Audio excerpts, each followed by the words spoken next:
लेकिन मैं जो देख करके आया हूं 19 दिन पीजीआई में, मैं वो सच्चाई आपको बताना चाहता हूं, सदन के माध्यम से उत्तर प्रदेश को बताना चाहता हूं और सदन के माध्यम से अपने सभी माननीयों को भी बताना चाहता हूं कि कोई गलत फहमी में न रहे।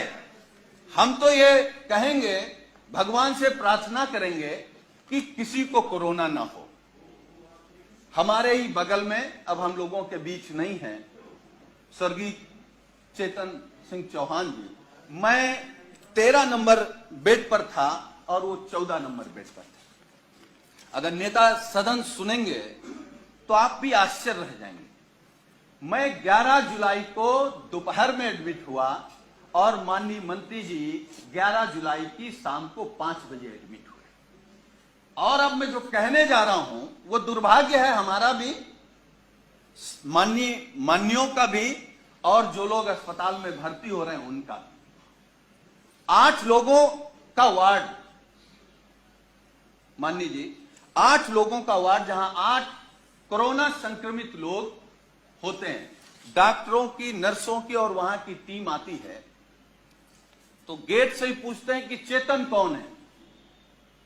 तो माननीय मंत्री जी क्योंकि बहुत सरल थे, उन्होंने हाथ खड़ा किया। टीम आती है, उन्होंने कहा चेतन आपको कब हुआ कोरोना? तो उन्होंने अपनी बात बताई। तो फिर एक दूसरा स्टाफ बोलता है चेतन क्या करते हो तुम? वो कुर्ता पैजामा में थे, मैं तो पैंट शर्ट में था। खैर, तो माननीय मंत्री जी ने कहा कि मैं कैबिनेट मंत्री हूं। तो एक स्टाफ ने कहा कि कहां के? तो उन्होंने कहा उत्तर प्रदेश सरकार। तो मैं सोच रहा था कि ये लोग कैसे इस बदतमीजी से बात कर सकते हैं, लेकिन मुझे यह भरोसा हुआ कि जब माननीय मंत्री जी ने कह दिया कि मैं उत्तर प्रदेश सरकार का कैबिनेट मंत्री हूं, तब शायद वो चेतन जी कहेंगे या थोड़ा आदर करेंगे। लेकिन ये सुनने के बाद भी जब पीजीआई के स्टाफ ने कहा कि चेतन तुम्हारे घर में और कौन कौन संक्रमित है, तो मुझे गुस्सा भी आया, दुख भी हुआ और सरकार पे भी गुस्सा आया। मतलब सरकार का इतना भी दबाव नहीं है भाई। कैबिनेट मंत्री के बाद कौन होता है? मुख्यमंत्री। इसका मतलब उत्तर प्रदेश में केवल योगी आदित्यनाथ जी का सम्मान होगा। अगर शर्मा जी को कोरोना हो गया तो आपके साथ क्या व्यवहार होगा आप सोच नहीं सकते। हम नहीं चाहते, हम तो भगवान से प्रार्थना करेंगे कि आपको नहीं, किसी को ना हो। लेकिन उसके बाद मान्यवर, मुझे जब गुस्सा आया, मैं अपना गुस्सा नहीं रोक पाया, तो मैंने डॉक्टर से कहा कि आप जानते हैं कौन है? चलिए आप नहीं प्रभाव में आ रहे हैं कि ये योगी सरकार के कैबिनेट मंत्री हैं, ये वो हैं जो देश के लिए क्रिकेट खेलते थे। तो उस डॉक्टर ने कहा अच्छा ये वो चेतन है, और ये कहते हुए डॉक्टर और स्टाफ पूरा चला गया। वो 2 दिन तक हमारे बगल में रहे। वो मैं ये कह सकता हूं कि जिस घुटन में थे वो माननीय शर्मा जी नहीं महसूस कर सकते।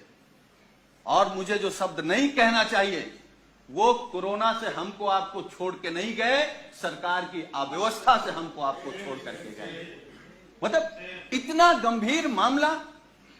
और मानवर, मैं दूसरी बात बता रहा हूं, मैं 19 समाप्त कर नहीं, मैं समाप्त कर दूंगा। अब हमारा केवल दर्द सुन लीजिए। जी। मैं 19 दिन तक एडमिट था। 11वें दिन हमारी फिर टेस्ट हुआ, मैं फिर पॉजिटिव आ गया। फिर 4 दिन बाद टेस्ट हुआ, फिर पॉजिटिव आ गया। हमारे माननीय राष्ट्रीय अध्यक्ष, हमारे नेता माननीय अखिलेश यादव जी ने फोन से हमसे कहा कि सरकार का शासनादेश हो गया है कि तुम घर पर रह करके ठीक हो सकते हो, इस सरकार की व्यवस्था पर भरोसा मत करो और जांच करा करके आप लिख करके देख आओ कि हमको इलाज नहीं कराना, हम होम क्वारंटीन रहना चाहते हैं। अब मैं वो बात बताने जा रहा हूं मान्यवर आपको। मैंने राष्ट्रीय अध्यक्ष जी से अनुरोध किया कि एक जांच और करा लेते हैं, हो सकता है कि हम निगेटिव आ जाएं।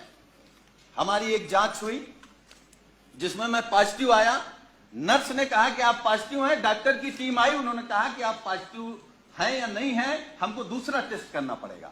हमारा सुबह दूसरा टेस्ट हुआ। जब दूसरा टेस्ट हुआ, जब शाम को मैंने कहा कि हमारी रिपोर्ट क्या आई, तो उन्होंने कहा कि आपका रेपर बदल गया था, इसलिए शाम को तीसरा टेस्ट होगा। जब तीसरा टेस्ट हुआ तो सुबह हमने पूछा कि हमारी रिपोर्ट क्या है, तो डॉक्टरों ने कहा कि आपका सैंपल बदल गया है, इसलिए आपका चौथा टेस्ट होगा। हमारा चौथा टेस्ट हुआ। चौथे टेस्ट में मानवर जानते क्या हुआ? जब हमने रिपोर्ट पूछा तो उन्होंने कहा कि आपका फार्म तो वहां चला गया था लेकिन सैंपल नहीं गया है। तो हमने कहा पांचवा कर लो। हमारा पांचवा टेस्ट हुआ। पांचवा टेस्ट हुआ और मैंने लिखित में दिया कि हमको पीजीआई में इलाज नहीं कराना है, हम घर में रहकर के जो सरकार के निर्देश हैं उनको पालन करते हुए हम स्वस्थ हो जाएंगे। मैं पहला पेशेंट हूं सरकार के निर्देश के बाद जो ये लिख करके आया कि मुझे नहीं इलाज कराना। मैं ये नहीं कह रहा हूं कि हम सभी डॉक्टरों पर सवाल खड़ा कर रहे हैं। डॉक्टर भगवान की तरह दिखता, हमको भी 19 दिन भगवान की तरह दिखा और हम भगवान की तरह मानते हैं, लेकिन ये अव्यवस्था आखिर कैसे?